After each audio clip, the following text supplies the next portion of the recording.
नमस्कार। ब्रेक के बाद खबरों में एक बार फिर से आपका स्वागत है। मैं हूं हिमलता और खबरों की शुरुआत करते हैं राजधानी रांची से। पिछले दिनों 27 जनवरी की रात के 8 बजे रांची से दिल्ली रवानगी के बाद मुख्यमंत्री के नहीं दिखने की बात सामने आ रही थी। इस बात का पटाक्षेप मुख्यमंत्री हेमंत सोरेन के सामने दिखने पर हो चला है। मुख्यमंत्री हेमंत सोरेन 30 जनवरी के दोपहर 2 बजे के करीब में मुख्यमंत्री आवास के पीछे वाले गेट से मुख्यमंत्री आवास पहुंचे, जहां उन्होंने अपनी अध्यक्षता में सत्ता पक्ष के मंत्री और विधायक गणों के साथ बैठक की। इस बैठक में मुख्यमंत्री हेमंत सोरेन के साथ उनकी पत्नी कल्पना सोरेन भी उपस्थित रही। कुछ देर की बैठक के बाद मुख्यमंत्री हेमंत सोरेन ने अपने कैबिनेट के मंत्री और सहयोगी दलों के विधायकों के साथ रांची के मोराबादी स्थित बापू वाटिका में जाकर राष्ट्रपिता महात्मा गांधी को उनके पुण्यतिथि पर नमन किया। उन्होंने इस मौके पर कहा कि आजादी की लड़ाई से लेकर आज तक उनके विचारों को याद किया जाता है। बापू के बताए गए पदचिन्ह पर चलने की जरूरत है। उन्होंने 2 दिनों तक नहीं रहने के सवाल के जवाब में कहा कि आपके दिल में थे।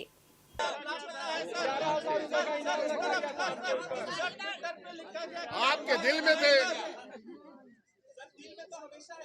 फिर क्या दिक्कत है? किसको तकलीफ है? चले नहीं, क्या सवाल है? इसका मतलब क्या है? गांधी जी का आज पुण्यतिथि है और आज पूरा सत्ता पक्ष यहाँ उनके इस मूर्ति पर माल्यार्पण कर रहा है। हमें गर्व है कि ऐसे लोग हमारे बीच में जन्मे और हमें मार्गदर्शन दिया, जिनके कदमों पर हम ही नहीं, देश दुनिया भी इनके आचार विचार का अनुकरण करती है। हम सब निश्चित रूप से इसके लिए संकल्पित हैं कि महात्मा गांधी जी के विचार दबे नहीं, और जिस तरीके से आजादी से लेकर आज तक उनको याद किया जाता है, उनके विचारों को आगे बढ़ाया जाता है, हम सब मिलकर उनके पद चिन्हों पर चलने का संकल्प लेते हैं। वहीं झारखंड प्रदेश कांग्रेस प्रभारी का कहना है कि जनता के द्वारा चुनी गई ये सरकार रहेगी और चलेगी। सरकार के कार्यकाल का 1 साल बचा हुआ है और इसमें जो षड्यंत्र चल रहा है लोगों के समर्थन एवं वोट को डिस्टर्ब करने का। आज के बाद से सरकार का क्या भविष्य है? किस तरह से क्या सब कुछ ठीक ठाक है? प्रभारी जी बोल रही है, मतलब हमारी कोalition सरकार है, ये रहेगी और ये चलेगी। इसको जनता ने 5 साल के लिए अपना समर्थन दिया है और 5 साल में अभी 1 साल बाकी है सरकार को काम करने का। अब उसमें जो षड्यंत्र किए जा रहे हैं कि सरकार को डिस्टेबलाइज करना, लोगों के समर्थन को, लोगों के दिए हुए वोट को डिस्टर्ब करना, ये झारखंड की लोग बेहतर समझ रहे हैं कि हमने जो नुमाइंदे चुने हैं, हमने जो सरकार चुनी है 5 साल के लिए, उसको डिस्टेबलाइज करने की कोशिश की जा रही है। उसको हमने हर हालत में फेल करना है, उस साजिश को। वहीं कांग्रेस विधायक का कहना है कि भाजपा अफवाह फैलाने का तंत्र है और इसका करारा जवाब झारखंड के वर्तमान मुख्यमंत्री ने दिया है। भाजपा अफवाह फैलाने का सबसे बड़ा तंत्र है इस देश में। वो एक अफवाह फैलाने की कोशिश कर रहे थे, उनको फिर एक करारा जवाब मुख्यमंत्री जी ने दिया है। आगे क्या होगा? आगे क्या होगा? सरकार जिस तरह से चल रही है और अच्छे से चलेगी। इधर मुख्यमंत्री हेमंत सोरेन के दिल्ली प्रवास के दौरान भारतीय जनता पार्टी की ओर से किए गए बयानबाजी पर झारखंड मुक्ति मोर्चा ने कड़ा ऐतराज जताया है। पार्टी के वरिष्ठ नेता सुप्रियो भट्टाचार्य ने आज रांची में आयोजित संवाददाता सम्मेलन में कहा कि भाजपा के प्रदेश अध्यक्ष की ओर से मुख्यमंत्री को लेकर जो बयानबाजी की गई है उसके खिलाफ झारखंड मुक्ति मोर्चा मुकदमा दर्ज कराएगी। सुप्रियो भट्टाचार्य ने कहा कि प्रदेश अध्यक्ष ये बताने का काम करे कि उनका संगठन मुख्यमंत्री को लापता बताता है और थाने में जाकर FIR दर्ज करवा रहा है। उन्होंने कहा कि जब मुख्यमंत्री हेमंत सोरेन ने प्रवर्तन निदेशालय को 31 तारीख का समय दे दिया था, तब प्रवर्तन निदेशालय किसके इशारे पर दिल्ली स्थित आवास पर जाकर छापेमारी करता है। मुख्यमंत्री केवल एक व्यक्ति नहीं, एक संस्थान है। वो इस स्टेट का एक बहुत प्राइम इंस्टीट्यूशन है। उस संस्थान के बारे में, उस व्यक्ति के बारे में भारतीय जनता पार्टी द्वारा जिस प्रकार के वक्तव्य दिए गए, वो पूरी तरह सीआरपीसी की धारा 499 के शर्तों पर लागू होती है।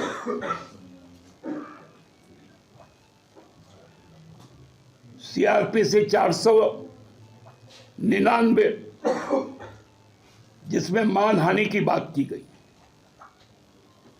वो एक संयुक्त अक्षर है। मान और हानि। मान मतलब सम्मान, हानि मतलब उस सम्मान के प्रति अपशब्द कहना,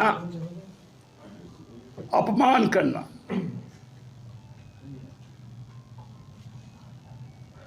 क्या इस राज्य का जो मुख्य विरोधी दल है, उनके अध्यक्ष और उनके सांसद जिस प्रकार का भाषा बोलते हैं,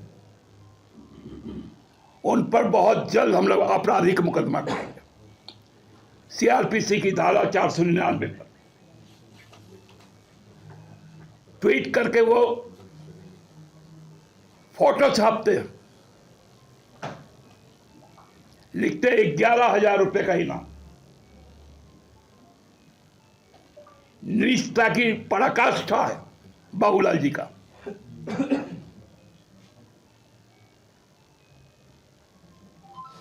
ये कहां जाते थे? कभी किसी को बताया इन्होंने? कहां लापता हो गया? भाषा भी नहीं मालूम आपको? मैं तो अपनी पार्टी की ओर से 11 लाख तक खर्चा करूंगा। जो मनोचिकित्सक बाबूलाल जी को, उनके दिमाग की हालत को ठीक कर दे। इधर राजधानी रांची के प्रदेश भाजपा कार्यालय में भाजपा प्रदेश अध्यक्ष के द्वारा एक प्रेस वार्ता आयोजित की गई। इस प्रेस वार्ता के माध्यम से झारखंड कर्मचारी चयन आयोग की परीक्षा रद्द मामले में वर्तमान झारखंड सरकार की विफलता एवं वर्तमान झारखंड सरकार के मुख्यमंत्री पर प्रवर्तन निदेशालय की कार्रवाई से भागने का आरोप लगाया है। झारखंड प्रदेश अध्यक्ष ने पत्रकारों को संबोधित करते हुए कहा कि झारखंड कर्मचारी चयन आयोग की परीक्षा होने से पहले ही झारखंड की कई जगह से फोन के माध्यम से सीट बिकने की सूचना 50 लाख तक में प्राप्त हो रही थी।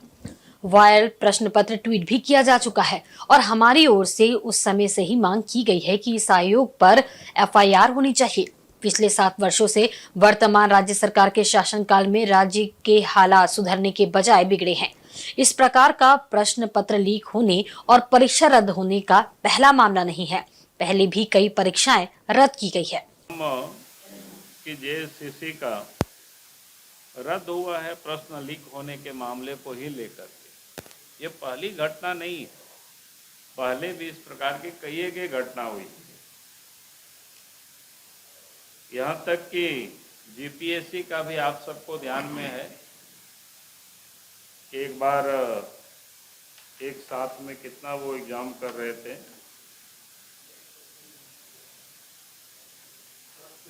उन्हें 7 से लेकर के 10 तक, यानी 3 का इन्होंने कहा था कि हम अब रेगुलर हो जाएगी, सब कुछ करेंगे। लेकिन वो 7 से 10 तक का भी एग्जाम में क्या क्या घटना हुई है, अगर उसको फिर से अब याद करेंगे तो किस प्रकार से एक एक रूम में बैठे हुए लड़का कर्म वर पास किया, फिर लड़कों ने विरोध किया। पहले तो ये मान नहीं रहे थे, बाद में फिर कैंसिल करना पड़ा। तो कहने का अर्थ है कि लगातार इस राज्य में जो नियुक्तियां वो रद्द होती रही, नियुक्तियां हुई नहीं, और उसका एकमात्र कारण है वो भ्रष्टाचार। वहीं झारखंड के वर्तमान मुख्यमंत्री पर प्रवर्तन निदेशालय के डर से भागने का आरोप लगाते हुए कहा कि जब केंद्रीय एजेंसियों से झारखंड के मुख्यमंत्री खुद भागते फिर रहे हैं तो राज्य की जनता को सुरक्षा कैसे मिल सकती है। राज्य का मुख्यमंत्री जब चुपके से दिल्ली से भागे तो उस समय का दृश्य कैसा रहा होगा। उनसे अब जनता कैसे भरोसा करेंगे, नौजवान क्या भरोसा आप करेंगे। जिस राज्य के जो मुख्यमंत्री ईडी से डर के मारे भागते फिरे, सीबीआई से डर के मारे भागते फिरे, छुप करके दिल्ली से भाग करके रांची आ जाए, तो आप समझ सकते हो कि इस राज्य के कहां चला जा रहा है और उससे इस राज्य की जनता को सुरक्षा कैसे मिल सकती है। ये तो लगता है कि अपराधियों के एक गिरोह को इन्होंने खड़ा कर रखा है। भारतीय जनता पार्टी चाहे वो कितनों किला बना ले, भारतीय जनता पार्टी इसको छोड़ेगी नहीं। हम सब लोग इसको आंदोलन करके और उनकी जहां असली जगह है वहां पहुंचा करके हम सब लोग विश्राम करेंगे। कब तक ये भागेंगे। और मैं तो बार बार कहता हूं, ये भागते भागते इनको एक दिन होटवार तो जाना ही पड़ेगा। और ये तो हमें याद कराया उनके अपने पिताजी का, जब वो कोयला मंत्री थे, पार्लियामेंट में बैठे हुए थे और वहां पर किसी एमपी ने अखबार में जो छापा था पत्रिका में, उस पत्रिका को उन्होंने लहरा दिया। प्रधानमंत्री वहीं बैठे हुए थे, वो पीछे से उठ करके वहां से भागे और कई एक दिनों तक भागे रहे, आप सब लोगों को पता है। लेकिन उसके बाद अंत भी क्या हुआ, उसके अंत की परिणति वो भी आप सब लोगों को पता है। वहीं सुधांशु ओझा को भाजपा जमशेदपुर महानगर का नया अध्यक्ष बनाया गया है। इधर मंगलवार को जिला कार्यालय में नए महानगर अध्यक्ष का जोरदार स्वागत किया गया, जहां समर्थकों ने ढोल नगाड़ों के साथ सुधांशु ओझा का स्वागत किया और उन्हें फूल मालाओं से लाद दिया। बता दें कि लोकसभा चुनाव से पूर्व भाजपा ने पूरे प्रदेश भर में नए जिला अध्यक्ष और प्रभारियों की नियुक्ति की है। सुधांशु ओझा को जमशेदपुर महानगर का अध्यक्ष बनाए जाने पर उनके समर्थकों में हर्ष का माहौल है। इसी के तहत जिला भाजपा कार्यालय में उत्साह दिखाई दिया। महानगर अध्यक्ष बनाए जाने पर सुधांशु ओझा ने बताया कि पार्टी ने जो उन्हें जिम्मेदारी सौंपी है उसका निर्वहन वे पूरी निष्ठा के साथ करेंगे। नए और पुराने कार्यकर्ताओं को साथ लेकर पार्टी को मजबूत बनाने के साथ साथ आगामी चुनाव में भारी बहुमत से पार्टी को जीत दिलाएंगे। मैं बचपन से संघ का स्वयंसेवक हूँ और भारतीय जनता पार्टी विद्यार्थी परिषद, विद्या भारती जिन भी संगठनों में काम किया, एक स्वयंसेवक होने के भाव से काम किया है। और संघ में हम यही सीखे हैं कि भारत माँ को परम वैभव को लाने के लिए, उस स्थान को प्राप्त करने के लिए जो भी काम हो वो काम करना है, उसी रास्ता को अपनाना है और वही मेरा ध्येय पथ है। इसलिए संघ के विचारधारा के अनुरूप भारत माँ को हम परम वैभव को तरफ ले जाने के लिए प्रयत्न रहेंगे। उसमें संगठन जमशेदपुर महानगर का हमको दायित्व दिया है। हम जमशेदपुर के जो नए पुराने सारे लोग हैं, सभी कार्यकर्ताओं को लेके अपना प्रयास करेंगे कि हम बेहतर संगठन का काम कर सके और आने वाले चुनाव में वो लोकसभा हो या हमारे महानगर के अंतर्गत 4 विधानसभा हो, हम रिकॉर्ड तोड़ बहुमत के साथ संगठन को ला सके। ये हमारी योग्यता अपनी टीम के साथ होगी। कोल्हान मजदूर यूनियन की ओर से 4 फरवरी को आदित्यपुर के जयप्रकाश उद्यान में पिकनिक का आयोजन किया जाएगा। इसकी जानकारी यूनियन के संयोजक साहिचागढ़ के पूर्व विधायक अरविंद सिंह उर्फ मलखान सिंह ने आदित्यपुर स्थित आवासीय कार्यालय में आयोजित प्रेस वार्ता में दी। उन्होंने कहा कि पिकनिक में मजदूरों का जुटान हजारों की संख्या में होगा। साथ ही पिकनिक में BMS, इंटक, C2, हिंद महासभा आदि के नेता भी मौजूद रहेंगे। कोल्हान मजदूर यूनियन के संयोजक सह पूर्व विधायक अरविंद सिंह ने इस मौके पर कहा कि पिकनिक में मजदूर अपनी समस्याओं को रखने का काम करेंगे। मजदूरों की समस्या को सुनने के बाद इसको लेकर कंपनी प्रबंधन से बात कर समस्या का समाधान करने का भी काम किया जाएगा। आज स्थिति ये है कि आदित्यपुर औद्योगिक क्षेत्र की अमलगम, नीलांचल, कोहिनूर जैसी कंपनियां प्रदूषण फैला रही है। इसकी जानकारी सभी को है। कंपनी के मैनेजमेंट को भी इसको लेकर आगाह किया जाएगा। मौके पर पूर्व विधायक अरविंद सिंह उर्फ मलखान सिंह ने कहा कि मजदूरों की समस्या को लेकर ही फरवरी या मार्च में सेमिनार भी किया जाएगा। सेमिनार में लेबर के साथ साथ मैनेजमेंट के लोग और ट्रेड यूनियन के लोग भी मौजूद रहेंगे। उन्होंने कहा कि यदि सेमिनार के बाद भी मजदूरों की समस्याओं का समाधान नहीं होता है तो खरकई से लेकर कांड्रा तक मानव श्रृंखला बनाई जाएगी। साथ ही यूनियन के संयोजक अरविंद सिंह ने कहा कि मजदूर सरायकेला, हाता और गोविंदपुर से साइकिल से आते हैं। ऐसे में मजदूरों को बस के अभाव में भारी कठिनाई होती है। उनके लिए बस चलाने पर भी चर्चा की जाएगी। 4 फरवरी को आदित्यपुर इंडस्ट्रियल बेल्ट के मजदूरों का एक पिकनिक होने जा रहा है, जिसमें वो लोग सादर आमंत्रित हैं और सब लोगों की सहभागिता रहे। जो भी समस्याएं हैं उसको लेकर के हम लोग बैठक करेंगे, बातचीत करेंगे। और यहाँ पे बहुत सारे सब लोग आज इस व्यवस्था में हैं, चाहे मैनेजमेंट हो वो भी कहीं ना कहीं तकलीफ़ में है, लेबर क्लास भी तकलीफ़ में है, जो सिस्टम है उसमें गवर्नमेंट भी अपने स्तर पे कुछ नहीं कर सकती है, अफसरों की कमी है। एक पोस्ट पे 4 अफसर, मतलब एक अफसर 4 पोस्ट में हैं और प्रभार पे हैं, तो ये सब टेक्निकल दिक्कत है। मजदूरों की भी एक बोझ हो, अभाव में रहते हैं, इसलिए हम लोगों ने इस दिशा में एक वनभोज का आयोजन किया है, जहाँ पे और भी जो सारी समस्या रहेगी उसको लेकर बात करेंगे। बहुत सारी फैक्ट्री, बहुत अच्छी फैक्ट्री है यहाँ पे, ऐसा नहीं है कि बहुत अच्छा नाम है उसकी, सारी चीज़ें हैं, मगर हाँ इस कंपटीशन के दौर में उन लोगों पे भी कहीं ना कहीं प्रेशर है, मज़दूरों पे भी प्रेशर है। 8 घंटा से 12 घंटा की ड्यूटी हमको लगता है किसी भी हालत में पॉसिबल नहीं है। ये सब गवर्नमेंट को हटाना चाहिए, क्योंकि 12 घंटा ड्यूटी के बाद उसको आने में, तैयार होने में 2 घंटा और यहाँ से लौटने में 1-2 घंटा, मतलब 12 और 4 घंटा 16 घंटा वो कहीं ना कहीं अटैच रहता है। तो 12 घंटा की ड्यूटी ख़त्म हो, अगर इमरजेंसी है तो उसको ओवर टाइम दिया जाए। सब सारी बातें हैं जिसको हम लोग देख रहे हैं। इधर मंगलवार को आदिवासी किसान मजदूर पार्टी के तत्वावधान में झारखंड जनरल कामगार यूनियन के केंद्रीय अध्यक्ष जॉन मीरन मुंडा के नेतृत्व में मजदूरों व स्थानीय ग्रामीणों ने विभिन्न मांगों को लेकर मनोहरपुर प्रखंड कार्यालय का घेराव किया। प्रखंड के विभिन्न गाँवों से मजदूर पदयात्रा रैली करते हुए प्रखंड कार्यालय घेराव में शामिल हुए। इस दौरान मजदूरों ने रोजगार, पानी, सड़क, बिजली, राशन, पलायन समेत अपने विभिन्न मांगों को लेकर नारेबाजी की। वहीं प्रखंड कार्यालय में घेराव के दौरान मजदूर ग्रामीणों को संबोधित करते हुए जॉन मीरन मुंडा ने कहा कि आजादी के 75 साल बीतने के बाद भी मनोहरपुर विधानसभा के लोग पिछड़े व सरकार के द्वारा ठगे हुए हैं। आज भी क्षेत्र में लोगों को बिजली, पानी, सड़क, पलायन जैसे समस्याओं से जूझना पड़ रहा है। मनोहरपुर के स्थानीय विधायक जोभा मांझी अभी सरकार में मंत्री है, बावजूद यहाँ कोई विकास का काम नहीं हो रहा है। लोगों को योजनाओं के नाम पर लूटा जा रहा है। इतने सारे माइंस रहते हुए भी लोग रोजगार को तरस रहे हैं और ग्रामीणों की इन्हीं मुद्दों को लेकर हम अपनी लड़ाई लड़ रहे हैं। जब तक यहाँ के क्षेत्र में लोगों को रोजगार नहीं मिलेगा, पलायन नहीं रुकेगा, बिजली, पानी, पुल पुलिया, सड़क जैसी सुविधा बहाल नहीं किया जाएगा, हमारी लड़ाई जारी रहेगी।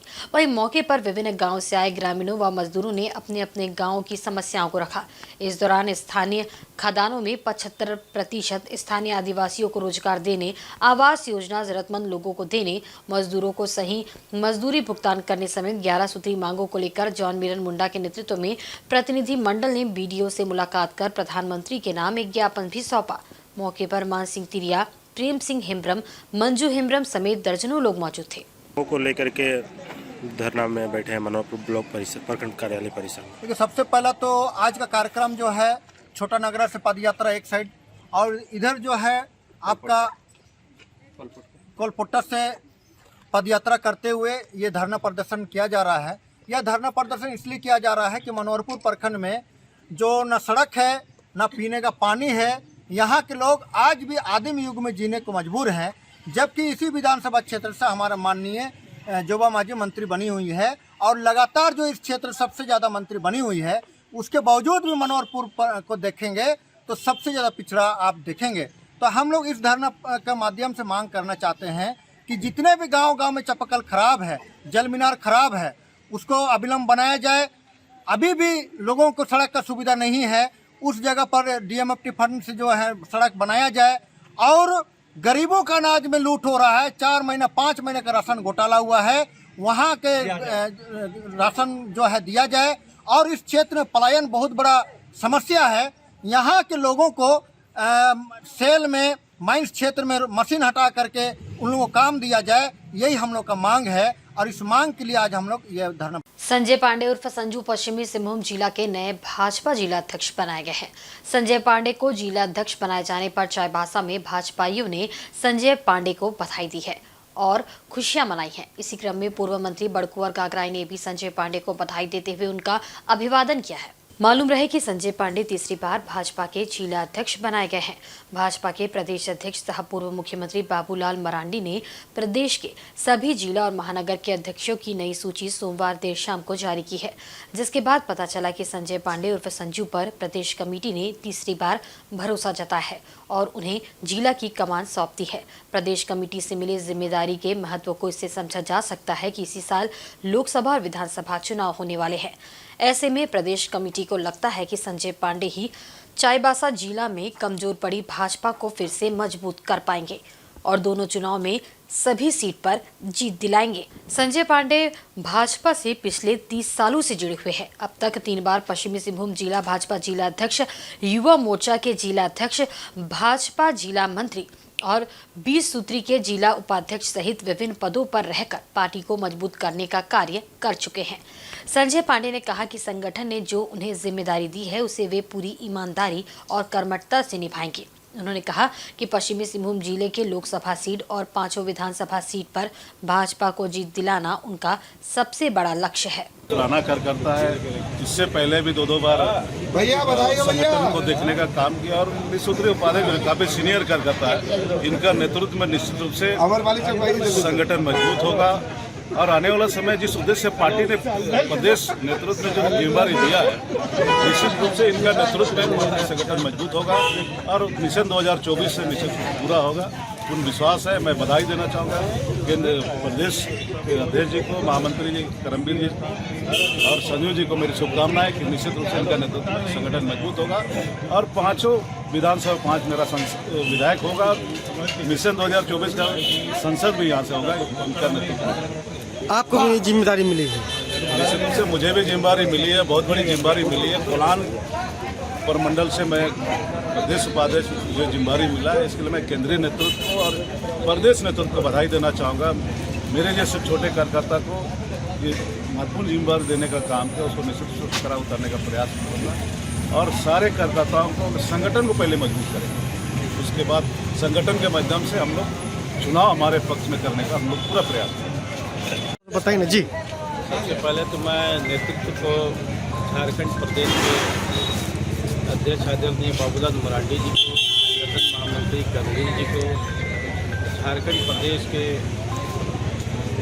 भारतीय जनता पार्टी जोर से आभार व्यक्त करता हूँ। मुझ जैसे कार्यकर्ता को उन्होंने इस जिम्मेदारी देने का काम किया।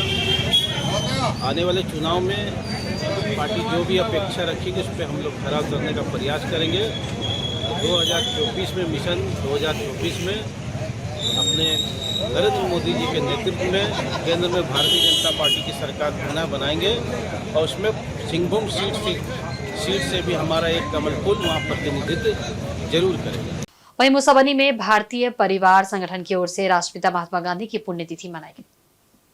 30 जनवरी 2024 को भारतीय परिवार संगठन द्वारा राष्ट्रपिता महात्मा गांधी की पुण्यतिथि पर मुसाबनी नंबर 2 स्थित गांधी पार्क में उनको श्रद्धांजलि दी गई। कार्यक्रम में मुख्य रूप से गोपाल लाल, मोहम्मद गुलाम आदि उपस्थित रहे।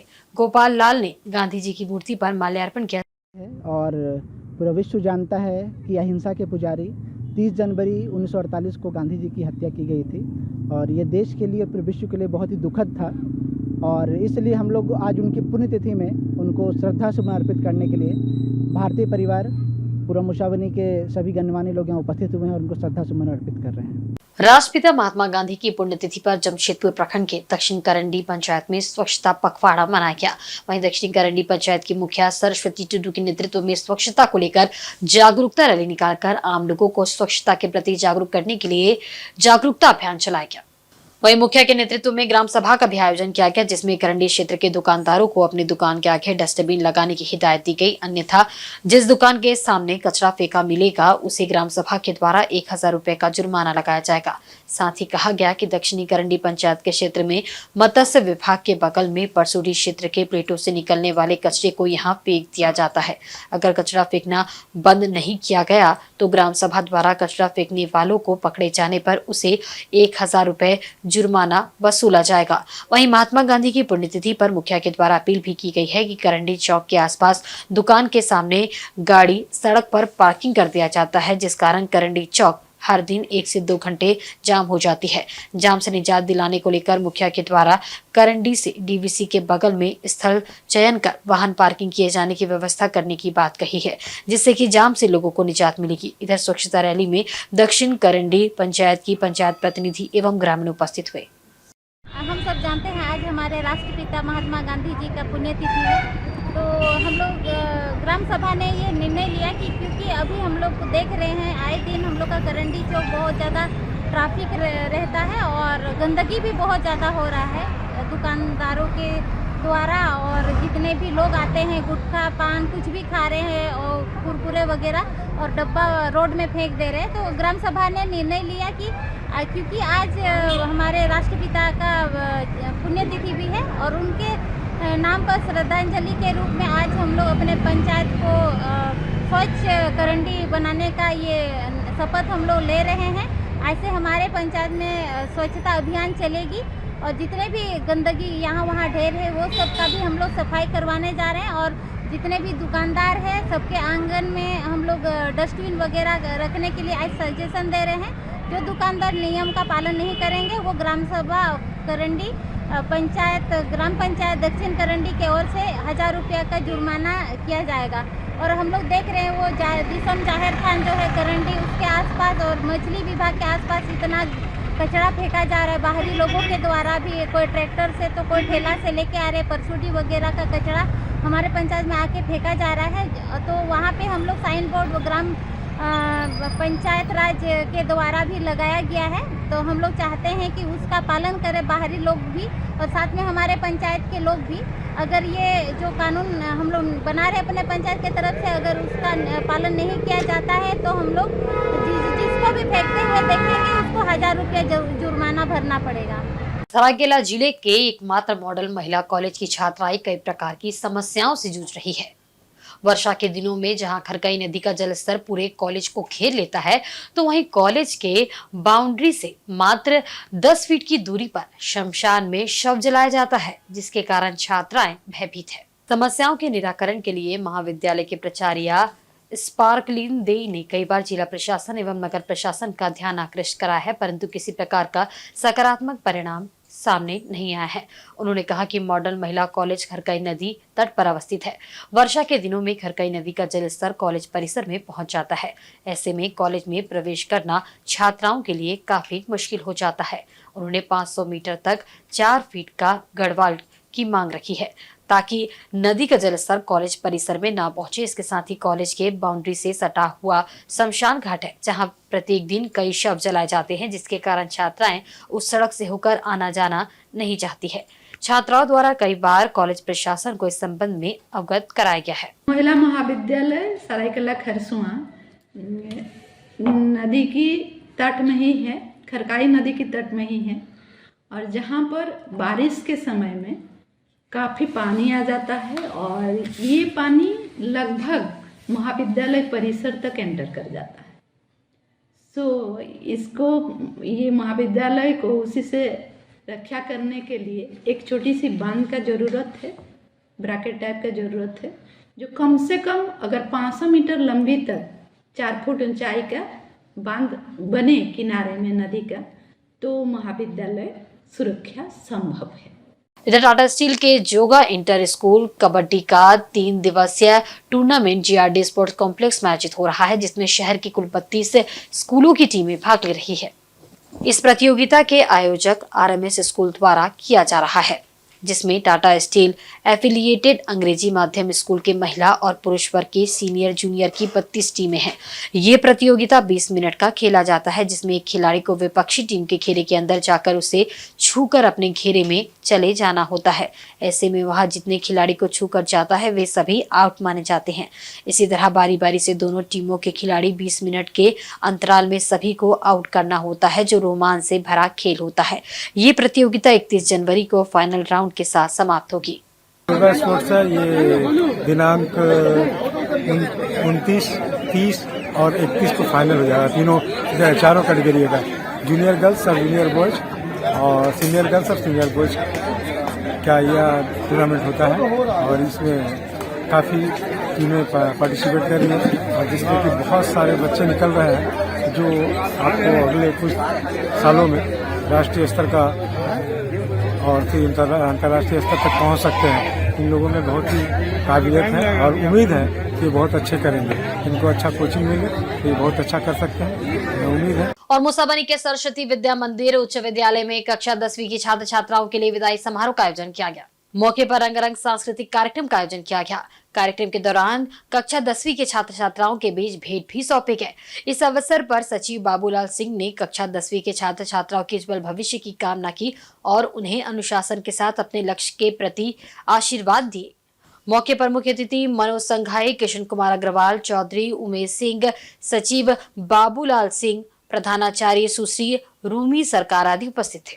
इस विद्यालय से दूसरे सीढ़ी पर चढ़ते हैं, यह दूसरा सोपान आपके भविष्य को निर्भर करेगा। आपने इस विद्यालय में जो सीखा है आचरण और व्यवहार को अगर आप अपने जीवन में संजोया तो आप कभी पीछे मुड़कर नहीं देखेंगे। और आज के बुलेटिन में बस इतना ही। कल फिर हाजिर होंगे कुछ नई खबरों के साथ। तब तक देखते रहें झारखंड न्यूज। नमस्कार।